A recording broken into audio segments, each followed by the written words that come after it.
درود دوستان گرامی. شلوارهای دمپا گشاد ترند و بروز هستند و در تمامی فصول مورد استفاده به ویژه بانوان قرار میگیرند. برای تهیه این مدل شلوار احتیاج به الگوی اولیه شلوار داریم که لینک آموزش الگوی اولیه شلوار رو در قسمت کامنت ها براتون خواهم گذاشت. اگه آموزش براتون مفید بود اونو لایک و به دوستانتون پیشنهاد بدین و اگه میخواین کلیه آموزش های کانال منو دریافت کنین کانال را سابسکرایب و زنگوله را هم انتخاب کنید تا برای آموزش های جدید پیغام دریافت کنید.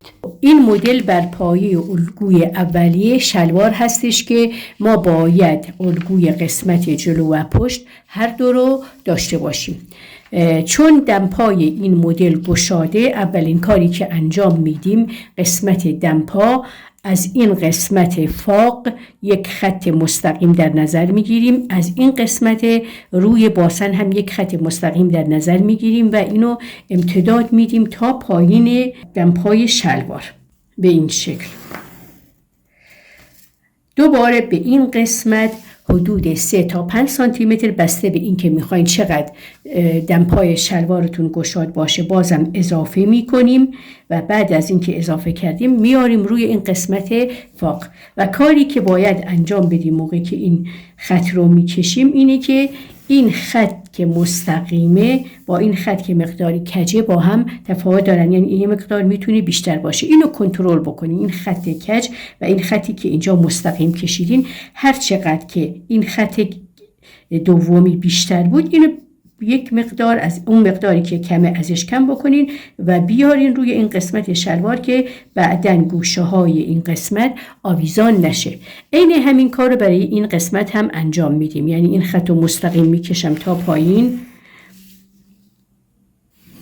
و دوباره به همین مقداری که اینجا بهش اضافه کردم به اینجا هم اضافه میکنم و دوباره میبرم روی این خطی که اینجا داشتم و کنترل میکنم ببینم آیا مقدار این دو خط با هم اندازه هستن یا با هم تفاوت دارن. اگه تفاوت داشتن اون تفاوتی که داره را به این شکل حذف میکنم که بعداً گوشه های خط پهلوها آویزان نشه.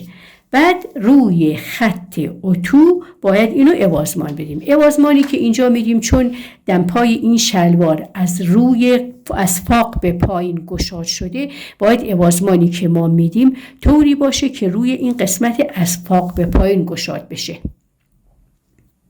برای اینکه ما بتونیم جوری این قسمت رو بهش عوضمان بدیم و گشاد بکنیم که این قسمت خط باسن به بالا اصلا گشاد نشه، روی خط فاق و روی خط اتو به اندازه 10 تا 12 سانتی متر پایین میایم.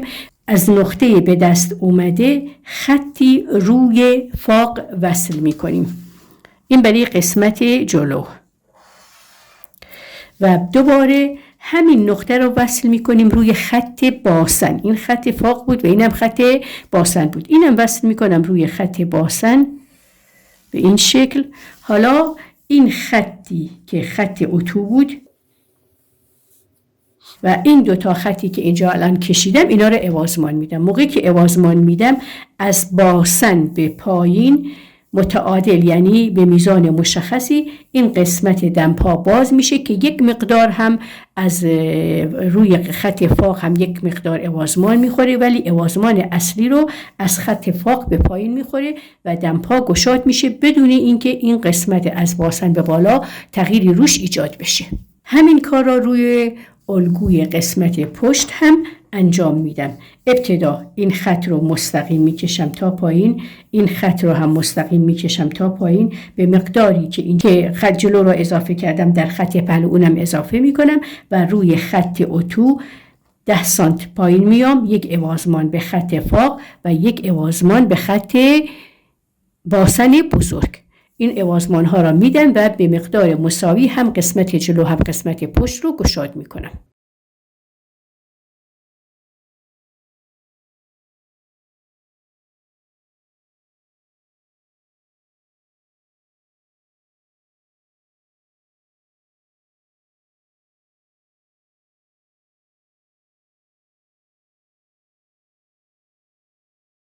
به این شکلی که میبینید دمپا گشاد شد. اضافات را قیچی میکنم.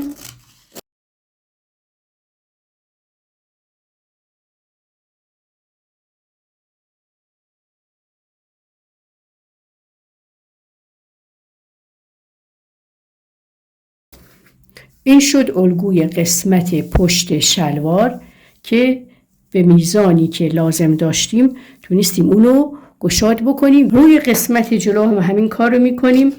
این اوازمان را که بدیم امتداد میدم تا روی خط فاق و دوباره از اینجا امتداد میدم تا روی خط باسن و به اندازه‌ای که مورد نیازه اینو اوازمان میدم که این اوازمانی که میدم در قسمت جلو و پشت باید یک اندازه باشه، چون خود الگوی قسمت پشت مقداری گشادتر از الگوی قسمت جلو و اگه اینو به یک اندازه اوازمان بدم اون اضافه که قسمت پشت داره در اینجا بازم معلوم میشه و قسمت پشت همون مقداری که باید حدود 1 تا 2 سانتی متری که باید گشادتر باشه گشادتر در میاد و تمام کارهایی که روی دوخت یک شلوار انجام میدیم روی اینم انجام میدیم که اینجا ما جای دوخت زیب را هم مشخص کردیم.